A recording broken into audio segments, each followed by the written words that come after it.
Alors, il y a eu un autre test d'autonomie avec plusieurs modèles de voitures électriques. Alors, voyons l'article.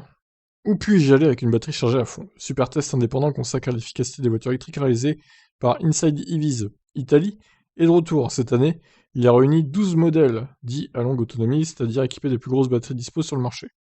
L'objectif est toujours le même, mesurer sur la route, dans des conditions aussi réalistes que possible, les performances des voitures en termes d'autonomie et de consommation d'énergie. Pour ce faire, nous avons emprunté l'un des plus grands circuits routiers d'Europe, la 90 qui contourne la capitale italienne, Rome. Les protagonistes de ce test sont toutes les voitures électriques de voyage dispo sur le marché aujourd'hui, avec une capacité de batterie de 70 kWh ou plus. Bon, bah ça exclut déjà Kia Niro et Kona électrique, dommage. Ça aurait été intéressant de les mettre dedans quand même.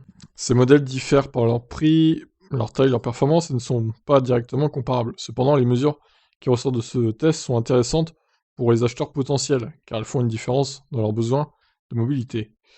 Ouais, ouais, bah, c'est toujours bien de comparer les modèles entre eux, hein, de toute façon, surtout en même temps, quoi, dans les mêmes conditions similaires. Ce qu'on appelle le GRA présente une caractéristique que les Romains connaissent bien, le trafic extrêmement variable, tant dans le temps que le long du parcours. Tester des voitures dans ce contexte signifie rouler à des vitesses maximales sur autoroute, en alternant avec des décélérations plus ou moins progressives et des accélérations ultérieures. Il s'agit d'un test en conditions réelles, intéressant pour vérifier sur le terrain à la fois l'efficacité des systèmes de régénération lors du freinage et l'efficacité du moteur lors de la récupération d'énergie. Outre le trafic, il y a aussi les variables environnementales. Dans notre cas, la journée de test a été particulièrement pluvieuse, avec une température comprise entre 11 et 14 degrés. Et les spécifications des équipements. Certaines voitures étaient équipées de pneus hiver, d'autres de pneus et de jantes en alliage, plus grands que le modèle standard. Ah ouais, ça c'est pas top par contre. Toutes les voitures n'étaient pas équipées de pneus spécifiquement optimisés pour les voitures électriques. Dans un souci d'exhaustivité, nous avons mis en évidence chaque spécification en détail, ainsi que les résultats des tests. D'accord? Avant de passer aux résultats, examinons les conditions de conduite observées par les 12 conducteurs. Le test a eu lieu en milieu de journée, à partir de 11h30. Les voitures ont circulé sur la voie extérieure, c'est-à-dire dans le sens inverse des aiguilles d'une montre, sur une longueur de 68 km par tour. Toutes les voitures ont été conduites dans le cadre du mode de conduite normal, pas de mode éco ou similaire. La clim de chaque voiture était réglée sur 22 degrés. La vitesse de croisière visée était de 130 km/h, 110 dans le tunnel. Un style de conduite progressive de type père de famille était requis lors des déplacements, en suivant la circulation et en évitant les accélérations ou les freinages brusques. Lorsque la charge restante de 5% était atteinte, chaque conducteur était autorisé à quitter le GRA pour rechercher la station de recharge la plus proche et recueillir les données enregistrées par l'ordinateur de bord. D'accord. Les résultats finaux du test sont le fruit d'un croisement entre les mesures manuelles, celles de l'ordinateur de bord, et celles mesurées par Geotab, partenaire logiciel qui a effectué le suivi par satellite des voitures et collecté les données de l'unité de contrôle OBD. Comme nous l'avons dit, les voitures électriques de ce test sont très différentes les unes des autres. Il est donc important d'avoir un aperçu de la capacité des batteries en distinguant notamment la valeur nominale de la valeur réelle, utilisée sur la route selon la logique de la gestion électronique du constructeur. Certaines marques sont plus conservatrices que d'autres. Les plus grosses batteries sont clairement celles destinées aux voitures les plus importantes en termes de taille et de positionnement. Ouais, et donc de prix, quoi. La BMW iX et la Mercedes EQS. La batterie relativement la plus petite est celle du modèle Y. Il convient également de noter les chiffres relatifs à la puissance de charge en courant alternatif et en courant continu. Cependant, la valeur qui fait toute la différence pour une voiture de voyage est la valeur DC, qui indique le pic de puissance maximum pouvant être atteint lors d'une recharge rapide, ultra rapide. En pratique, toutes les voitures testées ici sont capables de se recharger entre 5 et 80% en 30 ou 40 minutes. Très bien, bon alors, là il y a le tableau des valeurs de batterie déjà, avec les valeurs DC et AC, c'est bien. Il y avait même une EQS, incroyable. Porsche Taycan aussi. Donc la plus grosse batterie finalement c'est la EQS, avec 107,8 kWh utile. Ensuite il y a iX avec 105. Ce sont les deux seuls d'ailleurs à plus de 100, hein. Le modèle Y est donné à 70 kWh utile. Je sais pas si c'est tout à fait exact ça pour le coup. Kia IV6 77.4 utile également, 82 réel. La Unix 5 77 nominal et 72 utile. Pourquoi il y a écrit Mercedes en dessous de la valeur d'essai de Kia? C'est peut-être un bug, peut-être une erreur d'écriture dans le tableau, je sais pas. Alors, du coup, les résultats. La voiture qui va officiellement le plus loin est la iX, avec 6,1 tours effectués, soit 416 km. La voiture qui s'arrête en premier est la Volvo XC40.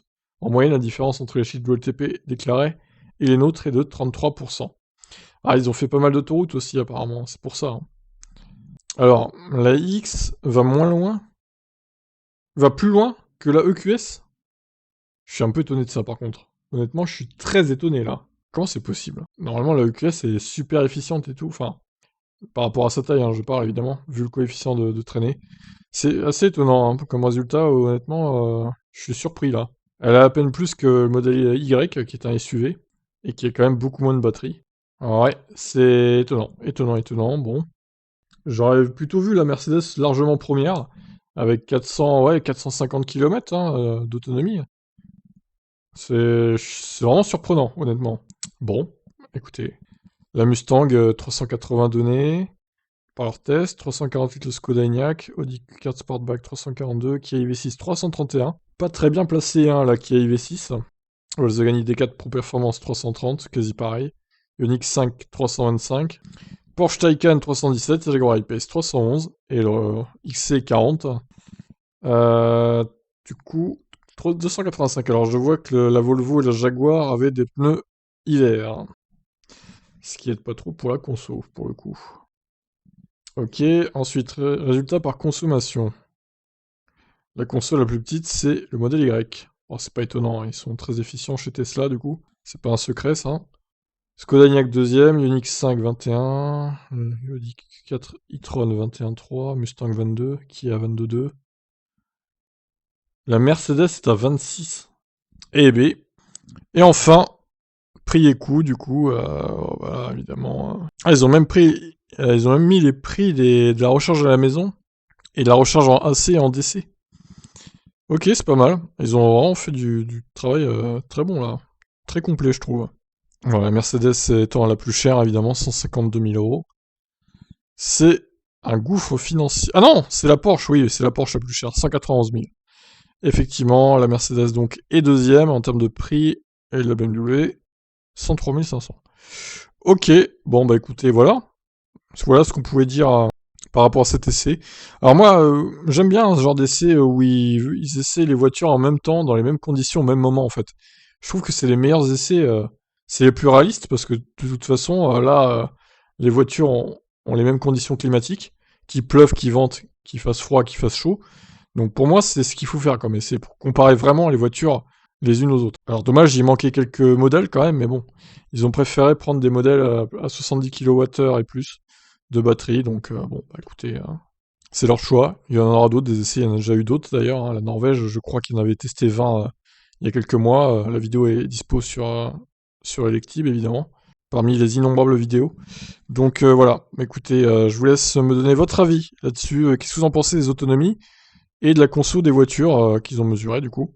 Bon, je suis un peu déçu de la Mercedes, hein, pour être honnête, là, je m'attendais un peu mieux, vu le profil de la voiture, mais bon, c'est comme ça. En même temps, elle pèse 2 tonnes 6, 2 tonnes 6 presque. C'est un tank, mais en même temps, elle pèse le même poids que l'IX, donc qui est un gros SUV, et il consomme moins. Hein. C'est fou ça quand même. Est-ce qu'ils ont pas conduit n'importe comment la Mercedes? Bon, écoutez, on va pas remettre en question leur test, mais je suis quand même surpris, hein, pour être honnête. Allez, je vous laisse donc commenter et pensez à vous abonner à la chaîne, évidemment, c'est très important. Allez, bye bye. Ciao.